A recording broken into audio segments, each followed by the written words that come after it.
E aí, pessoal, tudo beleza? Sejam muito bem-vindos a mais uma jornada aqui no canal. Hoje a gente vai embarcar numa aventura daquelas que fazem a nossa cabeça explodir com tantas perguntas e poucas respostas definitivas. Prepare-se para conhecer os mistérios mais surpreendentes que a humanidade já encontrou. Sabe aquelas descobertas que parecem saídas de um filme de ficção científica, mas que são totalmente reais e estão aí, desafiando tudo o que a gente aprendeu na escola? Pois é exatamente disso que estamos falando. Hoje vamos mergulhar em descobertas arqueológicas que desafiam o que sabemos sobre tecnologia, ciência e história antiga. Vamos explorar artefatos que simplesmente não deveriam existir, segundo a cronologia tradicional, objetos que sugerem um conhecimento muito mais avançado do que imaginávamos para as civilizações do passado. Pensem comigo, como explicar tecnologias complexas surgindo do nada, ou objetos de uma cultura aparecendo a milhares de quilômetros de distância, em épocas que, teoricamente, não havia contato? É de arrepiar, né? Então, se você é curioso como eu e adora um bom mistério que faz a gente questionar o que é considerado verdade absoluta, já ajeita aí na cadeira, pega a pipoca, porque a viagem no tempo e nos enigmas da humanidade está prestes a começar. Vamos desvendar juntos alguns dos achados mais incríveis e controversos que já vieram à luz. E eu garanto que vocês vão sair daqui com a pulga atrás da orelha, pensando: será que a história é realmente como nos contaram?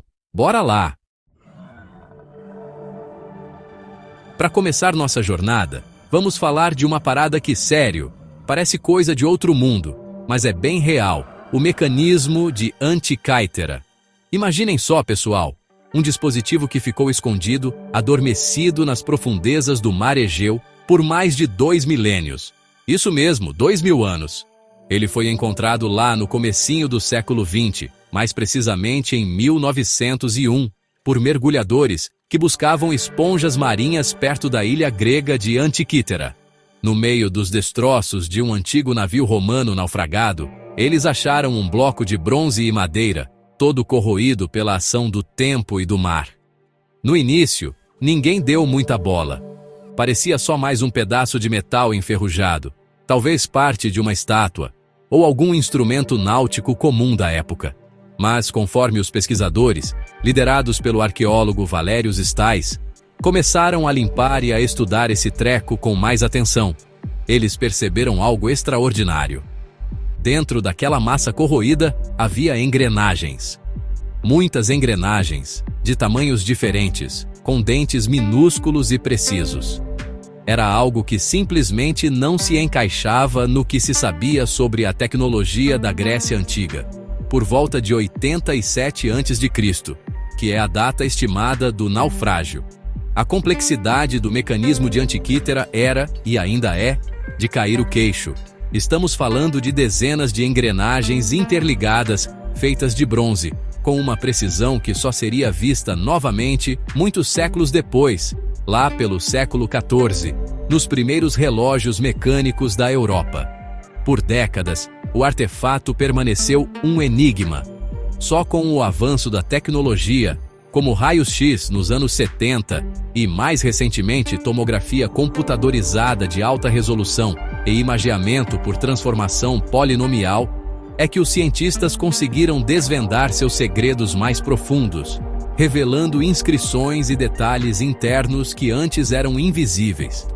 E o que esse computador antigo fazia, vocês me perguntam? Bom, preparem-se. Ele era uma espécie de calculadora astronômica, analógica, incrivelmente sofisticada. Com suas engrenagens e mostradores, o mecanismo de Antikythera conseguia prever com exatidão os movimentos do Sol e da Lua, incluindo eclipses solares e lunares com anos de antecedência. Ele também mostrava as posições dos 5 planetas conhecidos na época: Mercúrio, Vênus, Marte, Júpiter e Saturno. E ainda funcionava como um calendário, indicando datas importantes, como os Jogos Olímpicos e outros eventos pan-helênicos. Pensem na precisão matemática e no conhecimento de astronomia necessários para construir algo assim há mais de 2000 anos. Ele incorporava ciclos astronômicos complexos, como o ciclo metônico, que relaciona os meses lunares com os anos solares, o ciclo calípico e o ciclo de Saros, fundamental para prever eclipses. Havia até um mostrador que indicava o ciclo Exeligmus, que é um triplo ciclo de Saros, para previsões ainda mais precisas. É como se os gregos antigos tivessem um planetário mecânico portátil, uma janela para o cosmos em suas mãos. Agora, a pergunta que não quer calar, seria mesmo um computador? Bom, depende da sua definição. Se a gente pensar num computador como um dispositivo eletrônico digital como os de hoje, claro que não. Mas se considerarmos um computador como uma máquina que processa dados para realizar cálculos complexos, então sim, o mecanismo de Antikythera pode ser considerado o primeiro computador analógico conhecido da história. Ele pegava dados de entrada, a data, por exemplo, ajustada por uma manivela, e fornecia dados de saída, as posições celestes, previsões de eclipses. A existência desse mecanismo mudou completamente a nossa percepção sobre o nível de desenvolvimento tecnológico e científico dos gregos antigos. Antes, achava-se que esse tipo de engenharia mecânica complexa só teria surgido muito tempo depois. Ele mostra que eles não eram apenas grandes filósofos e artistas, mas também engenheiros e astrônomos de um calibre que a gente mal conseguia imaginar. A precisão das engrenagens, algumas com dentes de apenas 1 milímetro, é algo que ainda hoje impressiona os especialistas em mecânica. Mas aí vêm os mistérios. Quem construiu essa maravilha? Onde exatamente? As teorias apontam para grandes centros de conhecimento da época, como Rhodes, onde o astrônomo Hiparco e o filósofo Posidônio viveram, ou talvez Corinto, ou mesmo Siracusa, terra de Arquimedes, que, segundo Cícero, teria construído mecanismos celestes semelhantes. E por que só encontramos um? Será que existiam outros que se perderam no tempo? Ou esse era um protótipo, uma invenção única e revolucionária, que não teve continuidade imediata? O mecanismo de Antikythera é um lembrete poderoso de que a história nem sempre é uma linha reta de progresso contínuo. Às vezes, conhecimentos incríveis podem ser perdidos e redescobertos séculos depois. Ele nos força a repensar o que realmente sabemos sobre o passado e a admitir que civilizações antigas poderiam ser muito mais sofisticadas do que os livros de história costumam retratar. É um verdadeiro tesouro arqueológico que continua a nos fascinar e a nos ensinar sobre a genialidade humana. Agora, se vocês acharam o mecanismo de Antikythera impressionante, preparem-se para conhecer outro artefato que bota uma pulga gigantesca atrás da nossa orelha, a chamada bateria de Bagdá. Oficialmente, a gente aprende que a primeira bateria elétrica foi inventada por Alessandro Volta lá por volta de 1800, com seus discos de cobre e zinco. Mas, e se eu dissesse para vocês que existem artefatos datados de mais de 2000 anos atrás, que se parecem suspeitosamente com uma bateria primitiva? É de explodir a mente, não é mesmo? Esses objetos foram descobertos na década de 1930, mais precisamente em 1936, durante escavações em Qujut Rabu, uma vila perto de Bagdá, no Iraque. O arqueólogo alemão Wilhelm König, que na época era diretor do Museu Nacional do Iraque, foi quem primeiro descreveu esses artefatos. Eles são datados do período Parta, que vai de 250 a.C. a 224 d.C. À primeira vista, parecem simples vasos de terracota, com cerca de 13 a 14 centímetros de altura, nada de muito especial. Mas o que tem dentro deles é que levanta toda a polêmica e o mistério. Dentro de cada um desses vasos de barro, há um cilindro feito de uma folha de cobre, e dentro desse cilindro de cobre encontra-se uma haste de ferro, que geralmente está isolada do cobre por um tampão de betume ou asfalto na parte superior do vaso.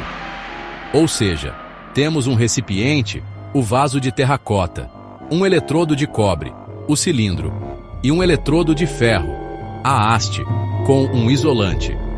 Essa configuração, pessoal, é basicamente a estrutura de uma célula galvânica simples, ou seja, uma bateria.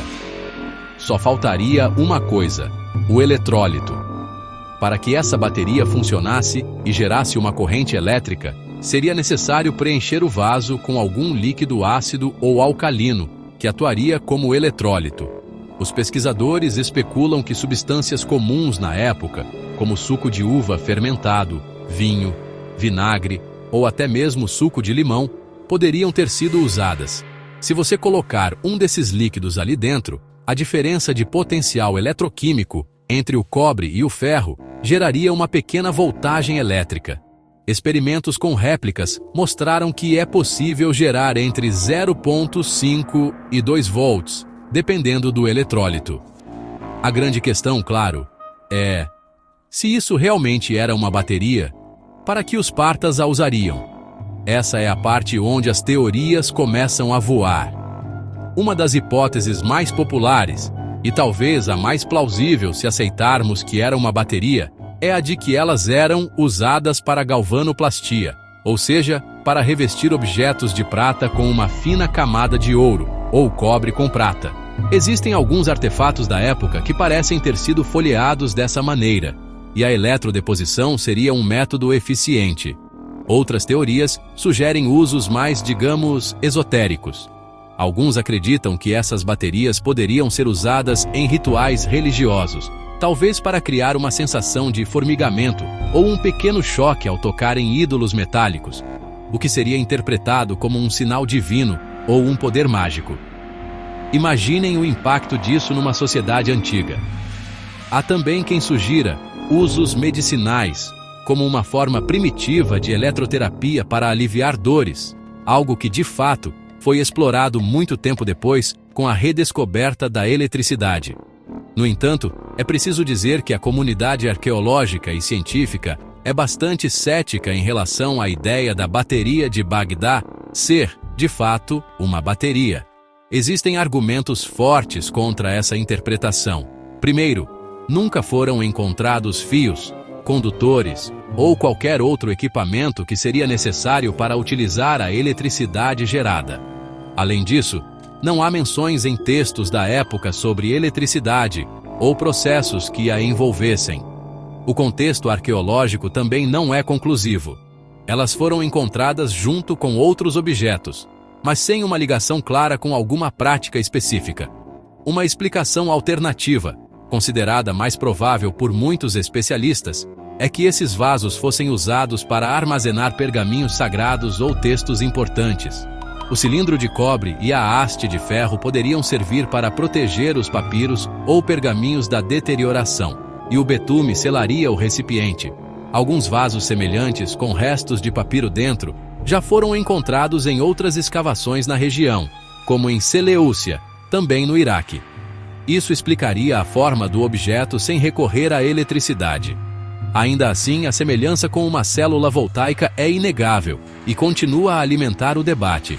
Se fossem realmente baterias, isso significaria que o conhecimento sobre eletricidade existiu séculos antes de Volta e Galvani, e depois foi perdido, assim como talvez tenha acontecido com a tecnologia do mecanismo de Antikythera.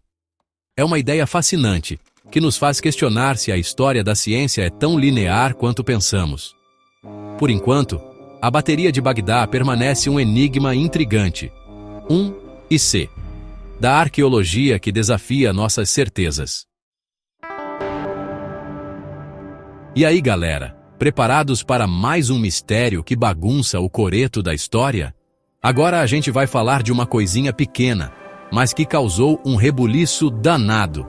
Uma moeda. Mas não é qualquer moeda, não. É uma moeda viking, que foi encontrada num lugar onde, teoricamente, ela não deveria estar nem um pouquinho na América do Norte. E muito antes de Cristóvão Colombo sequer sonhar em cruzar o Atlântico. Segura essa porque é de deixar qualquer um de queixo caído e se perguntando: como assim? Essa história começa em 1957, num sítio arqueológico chamado Goddard, no estado do Maine, lá nos Estados Unidos. Um arqueólogo amador chamado Guy Melgren estava escavando a área, que era um antigo assentamento indígena, e encontrou, entre vários artefatos nativos americanos, uma pequena moeda de prata. A princípio, ele e outros pensaram que se tratava de uma moeda inglesa do século XII, o que já seria interessante, mas não totalmente revolucionário para aquele contexto específico de achados dispersos. A moeda ficou meio esquecida por um tempo, guardada sem muita análise aprofundada. Foi só em 1978, mais de 20 anos depois, que um artigo sobre achados incomuns no Maine chamou a atenção de especialistas em numismática e história viking. Um pesquisador norueguês chamado Kolbjørn Skare, uma autoridade em moedas escandinavas, examinou a peça e deu o veredito que mudaria tudo. A moeda não era inglesa, mas sim um penny nórdico, cunhado durante o reinado de Olavo Kyrre da Noruega entre 1067 e 1093, ou seja, final do século XI. Imaginem a cena: uma moeda viking do século XI, encontrada num sítio indígena na costa do Maine. Isso é centenas de anos antes da chegada oficial de Colombo, em 1492. A primeira pergunta que surge é: como diabos essa moeda foi parar ali? Será que os vikings chegaram até o Maine e estabeleceram contato com os nativos americanos? A gente sabe, claro, da saga de Leif Erikson e do assentamento viking em Lance o Meadows, em Newfoundland, no Canadá, por volta do ano 1000. Mas o Maine fica bem mais ao sul. A autenticidade da moeda e do contexto da sua descoberta foi, obviamente, muito debatida. Alguns céticos levantaram a possibilidade de ser uma fraude, de a moeda ter sido plantada no local. No entanto, a maioria dos especialistas hoje considera o achado genuíno. O sítio Goddard é um local arqueológico bem estabelecido, com ocupação indígena datada de séculos antes e depois do período da moeda. E a própria moeda é, sem dúvida, um autêntico penny norueguês da época. Então, se é real, como explicar? A teoria mais aceita pelos arqueólogos e historiadores não é necessariamente a de que vikings noruegueses navegaram até o Maine e trocaram a moeda diretamente com os indígenas locais. Embora não seja impossível, não há outras evidências arqueológicas vikings consistentes no Maine que sustentem uma presença direta e prolongada. O mais provável é que a moeda tenha chegado ali, através de uma longa cadeia de trocas comerciais entre diferentes grupos indígenas. Pensem assim: os vikings estabeleceram colônias na Groenlândia e tiveram o assentamento em Lance o Meadows. Eles certamente tiveram contato e realizaram trocas com os povos nativos do extremo norte, como os Dorset e os Thule, ancestrais dos Inuit. Essa moeda poderia ter passado de mão em mão, de grupo em grupo, viajando para o sul ao longo de décadas, ou até mesmo um século, através de redes de comércio indígena que se estendiam por vastas áreas do continente norte-americano. Essa pequena moeda de prata é uma evidência tantalizante de contatos transoceânicos pré-colombianos, mesmo que indiretos. Ela sugere que o mundo na Idade Média era mais conectado do que a gente costuma pensar. Um objeto pequeno, como uma moeda, pode viajar distâncias incríveis e carregar consigo uma história complexa de interações humanas. Ela não prova uma invasão viking no Maine, mas abre uma janela fascinante para a possibilidade de artefatos europeus terem chegado a partes da América do Norte muito antes do que se imaginava. O debate sobre a moeda do Maine, como ficou conhecida, continua a ser um tópico interessante. Ela nos lembra que a história está sempre sendo reescrita à medida que novas evidências surgem e que, às vezes, um único objeto pode desafiar narrativas estabelecidas e nos forçar a olhar para o passado com olhos mais abertos e curiosos. É a arqueologia nos mostrando, mais uma vez, que há sempre mais para descobrir sob a superfície do que a gente imagina, e pensar que tudo começou com um arqueólogo amador e uma pequena peça de prata. E para fechar com chave de ouro nossa exploração de hoje, vamos para o Texas, nos Estados Unidos. onde existe uma estrutura que tem deixado muita gente coçando a cabeça há mais de um século, a chamada Parede de Rockwall. Imaginem só, pessoal, uma cidade inteira chamada Rockwall por causa de uma suposta muralha de pedra subterrânea que parece ter sido construída por mãos humanas, mas que a ciência insiste que pode ser apenas uma formação geológica natural. É o tipo de mistério que divide opiniões e alimenta a imaginação. A história dessa muralha começou lá em meados do século XIX, por volta de 1851, quando os primeiros colonos estavam cavando poços em busca de água na região que hoje é o condado de Rockwall. Para surpresa deles, ao atingirem uma certa profundidade, eles se depararam com o que pareciam ser paredes de pedra perfeitamente encaixadas, formando estruturas lineares que se estendiam por baixo da terra. A semelhança com uma muralha construída era tão grande que a cidade que ali se formou acabou recebendo o nome de Rockwall. As descrições dos primeiros achados são fascinantes. Falava-se de pedras regulares, empilhadas com uma precisão impressionante, algumas até com marcas que pareciam entalhes ou inscrições. Histórias sobre portas e janelas encontradas na estrutura começaram a circular, alimentando a ideia de que aquilo só poderia ser obra de uma civilização antiga e desconhecida que habitou a região muito antes dos nativos americanos conhecidos.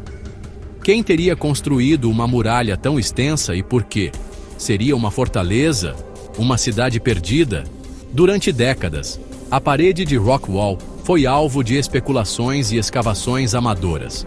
Muitos moradores locais e entusiastas de mistérios defendiam fervorosamente a origem artificial da estrutura. A ideia de ter uma relíquia de uma civilização perdida bem debaixo dos pés é, convenhamos, muito atraente. Alguns até teorizaram sobre gigantes ou civilizações pré-diluvianas. A muralha se tornou parte da identidade local, um mistério que dava um charme especial à cidade. No entanto, a comunidade científica, especialmente os geólogos, sempre teve uma visão diferente e bem menos romântica sobre a parede de Rockwall. Desde o início do século XX, geólogos como Robert T. Hill e, mais recentemente, James L. Glenn e outros estudaram a formação e concluíram que ela é, muito provavelmente, uma estrutura geológica natural conhecida como dique de arenito ou dique clástico. Essas formações ocorrem quando sedimentos arenosos preenchem fissuras verticais em rochas mais macias, como argila ou folhelho. Com o tempo, esses sedimentos arenosos se cimentam e se tornam rocha, arenito, enquanto a rocha circundante, mais macia, é erodida. O resultado é uma estrutura linear de rocha dura que se destaca, parecendo uma parede. As pedras que parecem empilhadas seriam, na verdade, o resultado de fraturas naturais e do intemperismo, que podem criar padrões que se assemelham a blocos de construção. Esse fenômeno de diques clásticos é conhecido em várias partes do mundo.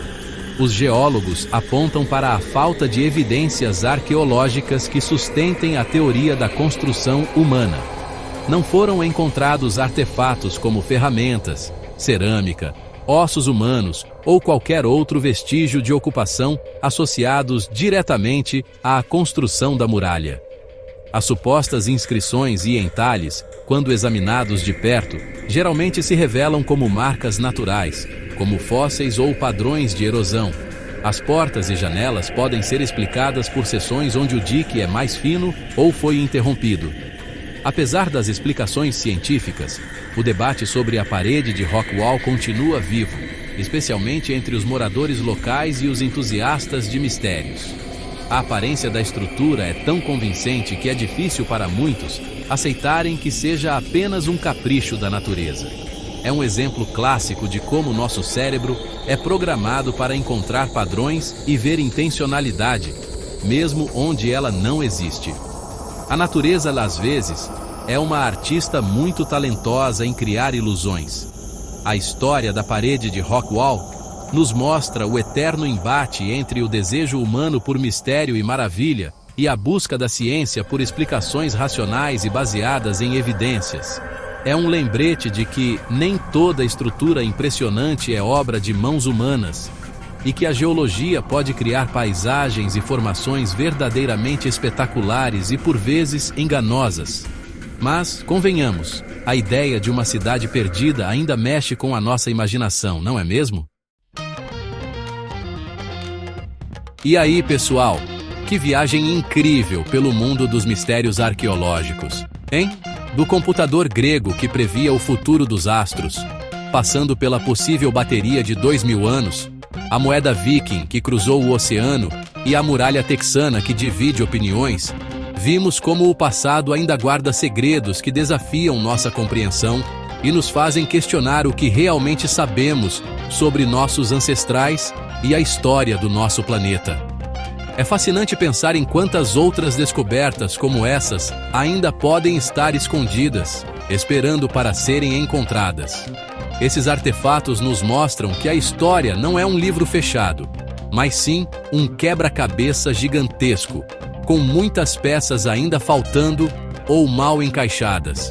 Cada nova descoberta, por menor que seja, pode nos dar uma nova perspectiva, reescrever capítulos inteiros e nos lembrar da incrível capacidade de inovação, adaptação e, por que não, mistério, que envolve a jornada da humanidade. O importante é manter a mente aberta, o espírito investigativo e nunca parar de perguntar por quê e como. Espero que vocês tenham curtido essa exploração tanto quanto eu. Se você curtiu esse vídeo, já deixa seu like. Compartilha com os amigos que também piram nessas histórias. E, o mais importante, se inscreve no canal para mais aventuras incríveis como essa, porque aqui a gente adora desvendar o desconhecido. Comentem aí embaixo qual desses mistérios mais mexeu com a cabeça de vocês ou se conhecem algum outro artefato que deveria estar nessa lista. Até a próxima e mantenham-se entre fatos.